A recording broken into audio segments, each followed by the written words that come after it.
I am Johan Sara. I was born in the Arctic. I have lived through the different seasons and I have become aware of the sounds of nature. Each season has its own shade of sound. Every animal has a different tune and every bird has a distinct song. These plains and mountains have been here for thousands of years.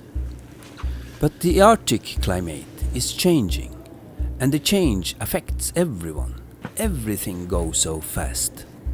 We have moved so far from the natural that it affects our health, both personally and in relation to how we treat our nature.